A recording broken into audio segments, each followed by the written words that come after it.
Une méditation tirée du livre Maranatha, le Seigneur vient d'Ellen White. 4 avril.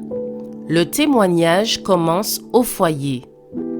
Nos fils sont comme des plantes qui croissent dans leur jeunesse. Nos filles, comme les colonnes sculptées qui font l'ornement des palais. Psaume 144, verset 12. Notre œuvre pour Christ doit commencer avec la famille, au foyer. Il n'y a pas de champ missionnaire plus important que celui-ci. Heureux les parents dont la vie reflète le caractère divin, de telle sorte que les promesses et les commandements de Dieu éveillent dans le cœur de leurs enfants gratitude et respect. Heureux ceux dont la tendresse, la justice et la patience révèlent à leurs enfants l'amour, la justice et la patience de Dieu et qui, en leur apprenant à les aimer, à compter sur eux et à leur obéir, leur enseignent aussi l'amour, la confiance et l'obéissance envers leur Père céleste.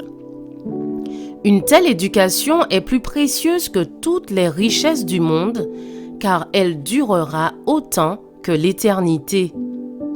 Dieu veut que les tout jeunes enfants soient ses enfants, qu'ils soient adoptés dans sa famille. Si petits soient-ils, ils peuvent appartenir à la famille de la foi et acquérir une très précieuse expérience.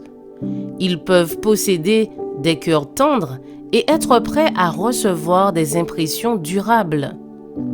Leurs cœurs peuvent être animés d'amour et de confiance en Jésus et vivre pour le Sauveur.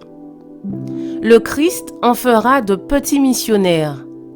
Le cours de leurs pensées peut se modifier de sorte que le péché n'apparaisse pas comme quelque chose d'agréable, mais de haïssable et devant être rejeté.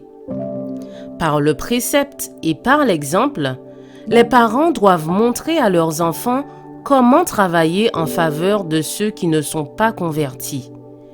Ils devraient leur donner une éducation qui les rende capables de témoigner de la sympathie aux personnes âgées et affligées et de chercher à alléger les souffrances des pauvres et des nécessiteux. On devrait leur apprendre à se montrer actifs dans le travail missionnaire et dès leur plus jeune âge, leur inculquer l'oubli de soi, le sacrifice pour le bien des autres et pour l'avancement de la cause de Christ afin qu'ils puissent être les collaborateurs de Dieu.